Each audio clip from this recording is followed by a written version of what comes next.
굿모닝, 좋은 아침입니다. 우리 주님의 은혜와 평강이 사랑하는 성도님들 신령과 가정에 함께 하시기를 소망합니다. 오늘 하나님 말씀은 창세기 47장 13절에서 22절입니다. 창세기 47장 13절에서 22절 말씀 봉독하겠습니다.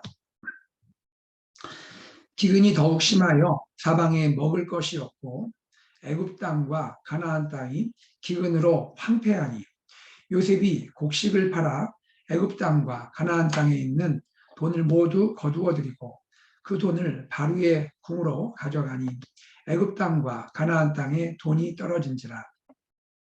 애굽 백성이 다 요셉에게 와서 이르되 돈이 떨어졌사오니 우리에게 먹을 거리를 주소서. 어찌 주 앞에서 죽으리이까. 요셉이 이르되 너희의 가축을 내라. 돈이 떨어졌은즉 내가 너희의 가축과 바꾸어 주리라. 그들이 그들의 가축을 요셉에게 끌어오는지라.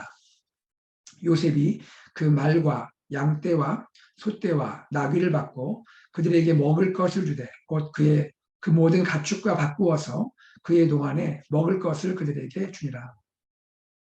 그 해가 다가고 새해가 되매 무리가 요셉에게 와서 그에게 말하되 우리가 주께 숨기지 아니하나이다. 우리의 돈이 다하였고 우리의 가축대가 주께로 돌아갔사오니 주께 낼 것이 아무것도 남지 아니하고 우리의 몸과 토지뿐이라. 우리가 어찌 우리의 토지와 함께 주의 목전에 죽으리까. 우리 몸과 우리 토지를 먹을 것을 주고 사소서. 우리가 토지와 함께 바로의 종이 되리니 우리에게 종자를 주시면 우리가 살고 죽지 아니하며 토지도 황폐하게 되지 아니하리이다. 그러므로 요셉이 애굽의 모든 토지를 다 사서 바로에게 바치니 애굽의 모든 사람들이 기근에 시달려 각기 토지를 팔았습니다. 땅이 바로의 소유가 되니라. 요셉이 애굽 땅 이 끝에서 저 끝까지의 백성을 성읍들에 옮겼으나 제사장들의 토지는 사지 아니하였으니 제사장들은 바로에게서 녹을 받습니다. 바로가 주는 녹을 먹음으로 그들이 토지를 팔지 않음이었더라. 아멘. 오늘 본문은 기근의 위기 가운데서 애굽의 모든 백성의 생명을 구하는 요셉 이야기가 소개되고 있습니다. 오늘 이 내용 우리가 13절부터 마지막 22절까지의 이 내용인데요. 이 내용 가운데 상황이 어떻게 전개되고 있는지 또 그 상황 가운데 총리 요셉이 어떻게 대처하면서 결국에는 애굽 백성들의 생명을 구하게 되는지 그 이야기가 소개되고 있습니다. 자, 먼저 보죠. 자, 지금 상황이 이렇습니다. 기근이 더욱 심해지고 있습니다.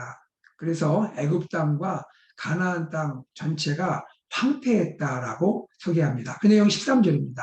기근이 더욱 심하여 사방에 먹을 것이 없고 애굽 땅과 가나안 땅이 기근으로 황폐했다라고 소개합니다. 여러분 생각해 보세요. 기근이 1년, 2년, 3년 이렇게 온 게 아니죠. 기근이 지금 7년간 임했습니다. 더더욱이 7년간 연속으로 이어지고 있잖아요. 7년 동안 연속해서 기근이 임하고 있습니다. 요셉이 바로의 꿈을 해석할 때 우리에게 들려준 것처럼 이전 7년간의 풍년이 있었잖아요. 이전 7년간의 풍년은 다 잊을 정도로 분명히 그 앞에도 풍년이 있었는데 7년의 풍년은 다 잊을 정도로 지금 애굽 땅에 임한 기근은 그만큼 혹독하고 그만큼 극심하다라는 것을 알 수가 있습니다. 이런 기근이 7년 동안 지속되고 있는 거예요. 여러분, 우리 이런 이야기 알지 않습니까? 기근은 나라를 휘청이게 하는 그러한 재난이죠. 또 기근은 한 나라를 위기에 처하게 할 수 있는, 심지어 그 나라의 멸망을 자초할 수 있는 그러한 위기가 기근인 것을 우리가 알 수 있습니다. 그만큼 기근은 심각했던 것이고 그로 인해서 특별히 고대 통치자들은 이 기근을 아주 염려하고 기근이 임하지 않도록 그들이 노심초사했던 것을 우리가 알고 있는 그런 내용들입니다. 자, 오늘 본문 이 상황을 또 전개해 보죠. 자, 요셉이 어떤 곡물 정책을 시행하고 있습니까? 자, 1차적으로 요셉이 취한 곡물 정책은 이렇습니다. 곡식을 팔아서 그 돈을 거두어 드립니다. 곡식을 팔고 돈을 거두어 드립니다. 그리고 그 돈은 바로의 궁으로 가져갔다 했습니다. 그 내용 14절에 소개되고 있죠. 요셉이 곡식을 팔아 애굽 땅과 가나안 땅에 있는 돈을 모두 거두어 드리고 그 돈을 바로의 궁으로 가져갔다 소개하고 있습니다. 자, 그런데요. 시간이 지날수록 기근이 더욱 혹독해지는 거예요. 기근이 더욱 극심해지는 거예요. 기근이 그칠 기미가 전혀 보이지가 않는 것입니다. 백성이 요셉에게 찾아왔습니다. 이렇게 요청합니다. 우리에게 돈이 없으니 먹을 것을 주소서라고 요청합니다. 돈이 다 떨어진 거예요. 돈이 없으니 먹을 것을 주소서 요청하게 되는 것이죠. 얼마나 지금 상황이 심각한지를 보여주고 있는 것이죠. 이 있던 돈까지 다 떨어지게 된 겁니다. 그러니 먹을 것을 달라 이렇게 요청합니다. 자, 요셉은요, 백성들이 위기에 처한 것을 알고 있죠. 요셉은 백성에게 이렇게 말합니다. 그러면 집에 있는 가축을 가져오면 곡식을 바꾸어 주겠다고 요셉은 또 제안합니다. 자, 이 요셉의 제안을 듣고 백성들은 집에 있는 이러한 가축들을 이끌어와서 요셉에게 그것을 드리고 그리고 그 대신에 곡식, 양식을 받게 되는 그러한 상황을 이제 또 보게 되는 것이죠. 여러분, 백성이 지금 이만큼 생존이 지금 아주 위기에 처했다는 것을 알 수가 있습니다. 여러분 생각해 보세요. 지금 이 당시 농경사회에서는 말이죠. 가축이 얼마나 중요합니까? 가축이란 것은 참 중요한 거 아닙니까? 그런데 이 가축을 바쳐서라도 곡식을 구해야 할 정도로 지금 이 당시의 기근이 아주 심각하다는 것을 알 수가 있는 것이죠. 요셉은 어떤 의도로 이러한 제안을 했을까요? 백성에게도 분명히 가축이 소중하지만 그러나 소중한 가축을 가져와서 바꾸라라고 말할 때 요셉은 어떤 의도가 있었을까요? 요셉은 단지 어떤 매매 행위를 하는 것일까요? 단지 바로를 위해서만 일하는 것일까요? 그렇지 않을 거예요. 요셉은 사실은 기근으로부터 지금 백성뿐 아니라 가축까지 구하고자 하는 의도를 갖지 않았을까? 우리는 생각할 수가 있는 거죠. 왜 그럴까요? 우리 요셉 스토리 전체를 큰 맥락을 통해서 우리가 알 수 있는 것이 무엇이죠? 요셉은 지금 하나님의 큰 구원 속에서 일하고 있다는 것입니다. 요셉은 하나님의 큰 구원을 위한 하나님의 큰 구원의 계획을 위해서 섬기고 있는 그러한 하나님의 사람이라는 것이죠. 비록 애굽 사람이 이스라엘 사람과 다르지만 하나님께서 요셉을 애굽에 보내셨고 애굽의 총리로 세우셔서 바로를 통하여 총리가 되어서 애굽을 위하여 일하게 할 때 요셉은 단지 자신의 개인의 그러한 어떠한 출세, 성공을 위해서 그렇게 일하는 것이 아닌 것을 우리가 알 수 있지 않습니까? 요셉은 하나님의 큰 구원의 이러한 계획을 보고 있는 것이죠. 하나님의 구원, 하나님의 계획은 이제 애굽 사람에게도 미치고 있음을 그는 알고 있는 것이죠. 이 기근으로부터 애굽 사람의 생명을 보존해야 한다는 것을 요셉은 자신의 사명으로 알고 있는 것이죠. 이러한 큰 그림을 우리가 그리면서 생각할 필요가 있다는 것이죠. 여러분, 이런 가운데 또 어떤 경우는 그렇게 생각할 수 있죠. 왜 요셉이 굳이 가축을 가져오라 했을까? 그냥 나눠주면 되지 않았을까 하는 생각을 할 수 있잖아요. 그냥 나눠주지 왜 가축을 또 가져오라 했을까 생각할 수 있지 않습니까? 그런데 여러분, 이것은 오늘 우리 관점에서 생각하는 것은 무리가 있습니다. 여러분, 그 당시가 어떤 상황입니까? 바로의 절대 권력 가운데 전제 정치가 이루어지는 그 당시 고대 사회입니다. 여러분, 사실 이러한 위기 가운데 바로가 마음을 정말 잘못 먹기라도 하면요, 백성들의 모든 재산과 모든 상황을 강제로 몰수할 수 있는 그런 상황인 것입니다. 이런 상황 가운데 요셉은 지금 오히려 백성들과 제안을 듣고 또 제안을 하고 그들이 정당하게 매매를 하면서 일이 진행되도록 하고 있다는 것이죠. 그런 가운데 요셉은 그 당시 상황 가운데 그가 최선을 다하고 있는 것을 보여주고 있는 것입니다. 자, 이렇게 상황이 진행되면서 그 다음 또 한 가지 상황이 보이죠. 그런데도 기근은 그 다음 해가 됐는데도 기근은 계속된다는 것입니다. 그것이 18절의 말씀이죠. 18절 볼까요? 그 해가 다 가고 새 해가 되매. 그렇죠? 자, 지금 상황이 이렇게까지 됐습니다. 새해가 되면 조금 나아질 것이라 기대하지 않겠습니까? 그런데 새해가 돼도 전혀 기근이 그칠 기미가 보이지 않고 상황은 더욱더 악화가 되는 것이죠. 자, 무리가 요셉에게 와서 그에게 말합니다. 우리가 주께 숨기지 아니하나이다. 우리의 돈이 다하였고 우리의 가축대가 주께로 돌아갔사오니 주께 낼 것이 아무것도 남지 아니하고 우리의 몸과 토지뿐이라라고 소개하고 있는 것입니다. 자, 요셉이요. 우리는 지금 아무것도 없습니다. 이제 남은 것은 우리의 몸과 토지뿐입니다. 라는 것을 지금 아뢰고 있는 것이죠. 자, 그때 요셉은 어떻게 반응을 합니까? 요셉의 이야기를 또 보죠. 요셉은 이 백성들의 이야기를 다 듣고 그들을 향하여 또 다른 정책을 취하죠. 20절에 백성들이 스스로 제안을 합니다. 요셉 총리에게 제안합니다. 19절 20절을 볼게요. 우리가 어찌 우리의 토지와 함께 주의 목전에 죽으리까. 우리 몸과 우리 토지를 먹을 것을 주고 사소서. 백성들 스스로 제안을 하고 있죠. 우리 이 몸과 우리 토지를 사소서. 이것을 구입해 주소서. 우리가 토지와 함께 바로의 종이 되겠습니다. 우리에게 종자를 주시면 우리가 살고 죽지 아니하며 토지도 황폐하게 되지 아니하리다. 자, 이렇게 하자. 20절에 그러므로 요셉이 애굽의 모든 토지를 다 사서 바로에게 바치니 애굽의 모든 사람들이 기근에 시달려 각기 토지를 팔았습니다. 땅이 바로의 소유가 되니라 라는 상황을 말하고 있죠. 자, 그러면서 요셉이 21절에 보니까 요셉이 애굽 땅 이 끝에서 저 끝까지의 백성을 성읍들에 옮겼다라고 말합니다. 자, 이 부분이 또 우리가 주목할 내용입니다. 요셉이 애굽 땅 이 끝에서 저 끝까지의 백성을 성읍들에 옮겼다라고 말합니다. 이것은 무엇을 보여줄까요? 백성들을 이주시킨 거죠. 여러 성읍들, 애굽의 여러 성읍들로 지금 기근으로 인해서 몹시 고통당하고 있는 백성들을 그쪽으로 이주시킨 것이죠.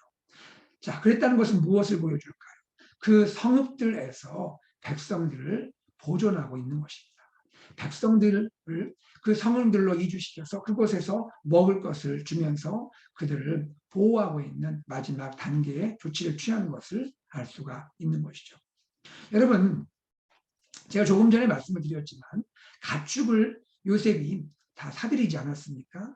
그래서 가축을 지금 궁중에서 바로의 이 그 권세 아래서 말하자면 정부 아래서 관리하고 있습니다. 이것은 무엇을 또한 보여줄까요? 요셉은요. 그 당시에 백성들이 가축을 먹일 것이 뭐가 있겠습니까? 얼마나 기근이 심했습니까? 가축을 먹일 것이 어디 있겠어요? 그래서 가축을 다 지금 사들여서 오히려 가축까지도 관리하는 그런 모습을 보여줬지 않겠습니까? 그런 요셉입니다. 그런 요셉이기에 기근이 더욱 심해지고 이제 최후 단계까지 오니까 백성들을 예비한 성읍들로 다 옮기게 해서 그곳에서 정말 마지막 생명이 꺼져가는 그 백성들에게 먹을 것을 제공하면서 그들을 보호하는 생명을 보존하는 요셉인 것을 보여주고 있는 것이죠. 요셉은요, 우리가 하나님의 전체 스토리, 하나님의 큰 구원의 스토리를 우리가 생각해 볼 때 요셉은 단지 어떠한 매매를 통해서 그가 그의 어떠한 위치를 지키고 단지 바로의 입지를 세워가는 그러한 일만 한 것은 아니라는 것이죠. 물론 그는 바로의 충성된 신하로서 그 당시 자신의 최선을 다하고 바로를 또 그의 입지를 세워가고 하는 일을 했지요. 그러나 요셉의 마음 가운데는 하나님이 애굽 백성조차 긍휼히 여기고 애굽 백성을 구하고자 하는 그러한 마음을 알기 때문에 이러한 조치를 취해서 그 당시 가운데 하나님의 큰 구원으로 애굽 백성을 이 혹독하고 극심한 기근으로부터 건져내려는 그러한 노력을 하고 있음을 알 수 있다는 것이죠. 자, 이러한 노력이 이루어지고 있고요. 22절에 보니까 한 가지 또 예외가 있음을 보여주고 있죠. 제사장들의 토지는 사지 아니하였다라고 소개합니다. 제사장들에게는 바로에게서 녹을 받는 그런 상황이기 때문에 제사장들의 토지는 사지 아니하였다. 오히려 녹을 받고 살 수 있도록 계속 유지해 주었다라는 것을 말하고 있습니다. 여기 제사장들은 그 당시 애굽의 종교 시스템에서 활동하고 있는 제사장들을 보여주고 있는 것이죠. 그 당시에 애굽 시스템 안에서 이루어지는 이러한 종교 시스템을 요셉 나름대로는 그대로 그것을 존중하면서 인정하면서 그러한 종교 시스템 가운데 있는 제사장들은 바로의 그러한 지시 가운데 바로의 정책 가운데 그들에게는 녹을 제공할 수 있도록 그렇게 녹을 제공하는 정책을 취했다는 것을 알 수가 있습니다. 바로가 주는 녹을 먹음으로 그들이 토지를 팔지 않았습니다라는 그런 설명들이 나오고 있습니다. 자, 오늘 우리는 이 요셉 스토리를 보게 되었는데요. 이 요셉 스토리 가운데 우리가 지금 가장 주목해서 보아야 할 것은 무엇입니까? 첫째는 그 당시의 기근이 우리가 상상하지 못할 정도로 심각하고 정말 너무너무 어려웠다라는 것입니다. 모든 것이 황폐해지고 모든 것이 정말 어려웠다.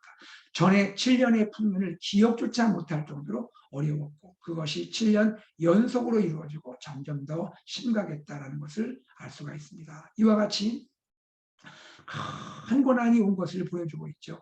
이때에 요셉은 어떻게 합니까? 단계적으로 기근의 그러한 심각함을 보면서 그가 발휘할 수 있는 최선의 지혜를 가지고 백성들의 생명을 구하고 또 가축을 결국 그들을 다 사들여서 가축의 그러한 생명까지도 관리해주고 먹을 것을 제공해주고 마지막 단계에서는 백성들을 예비한 성읍들로 또 옮기게 해서 그곳에서 백성들의 생존을 또 보호해주는 그러한 정책을 취했던 것을 알게 되는 것입니다. 이것이 하나님의 큰 구원 가운데 섬기고 있는 요셉의 모습이라는 것이죠. 여러분, 이 요셉의 이러한 정책 가운데 요셉의 지혜가 일하고 있음을 볼 수 있습니다.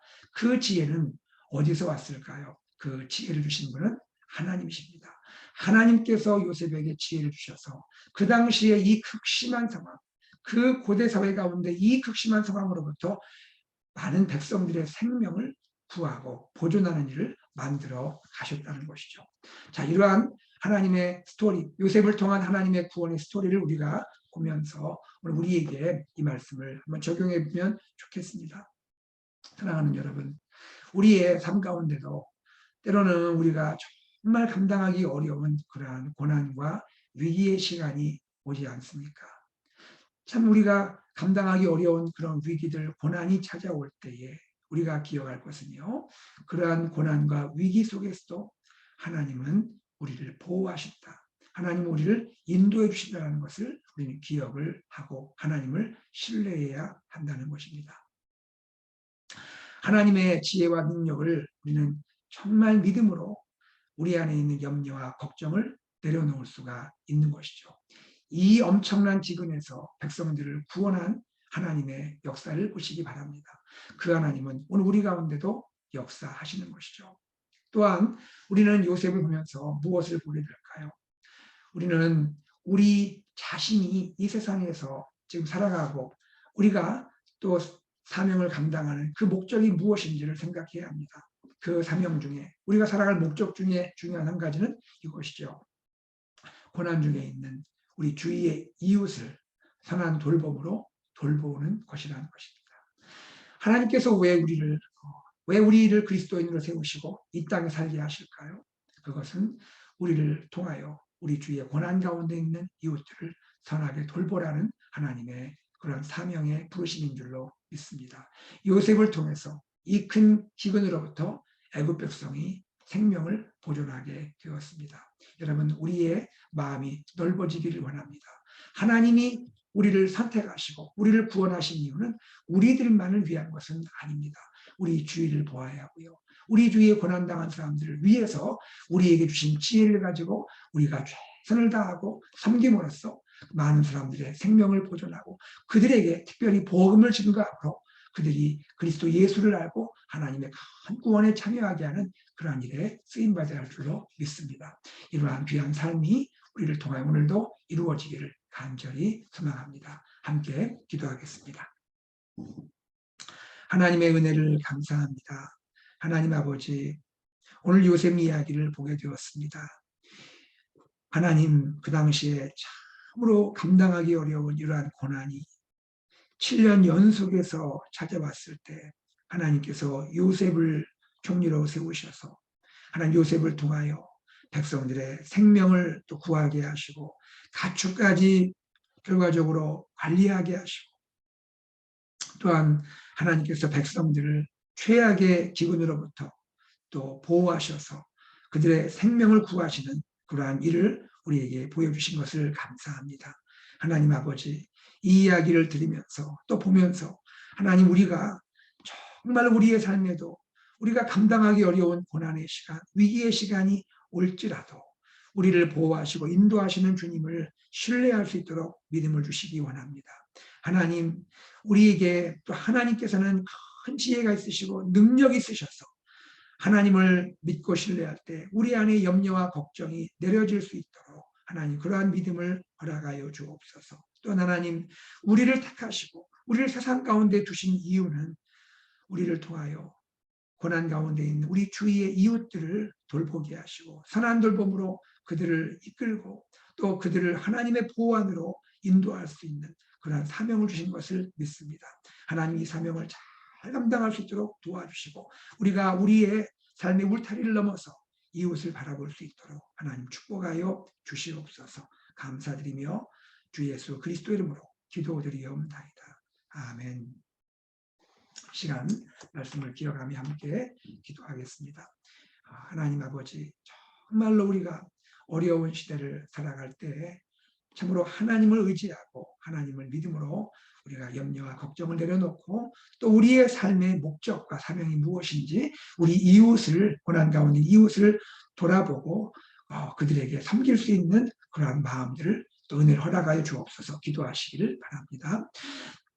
우리 교회 비전 예수산책 AKPC 말씀 공동체, 저자 공동체, 미셔널 공동체를 향하여 한 마음으로 섬기고 나아갈 수 있도록 기도해 주시고요. 특별히 이번 돌아오는 주일은 추수감사 주일입니다. 한 해를 돌아보면서 우리 삶에, 우리 가정에, 또 우리 교회에 베풀어 주신 하나님의 은혜와 사랑에 감사하며 이 감사한 마음으로 주님을 예배하는 추수감사 주일이 되기를 바랍니다. 그리고 우리 남아공과 모잠비크에서 선교사역 감당하시는 박성원 선교사님 가정과 사역을 위해서 기도해 주시면 감사하겠습니다. 우리 치유를 위한 기도, 우리 환우분들을 한 분 한 분 기억하면서 여러분 기도해 주시고요. 특별히 하나님께서 우리 사랑하는 우리 김영수 집사님 목요일에, 내일 모레 목요일에 또 수술이 예정되어 있습니다. 하나님께서 사랑하는 우리 김영수 집사님 기억하시고 하나님께서 함께 하셔서 치유의 손길을 베풀어 주시고 회복시켜 주시고 하나님, 우리 귀한 집사님을 하나님 축복하여 주시옵소서. 우리 환우분들을 위하여 함께 기도하며 일상으로 나아가겠습니다.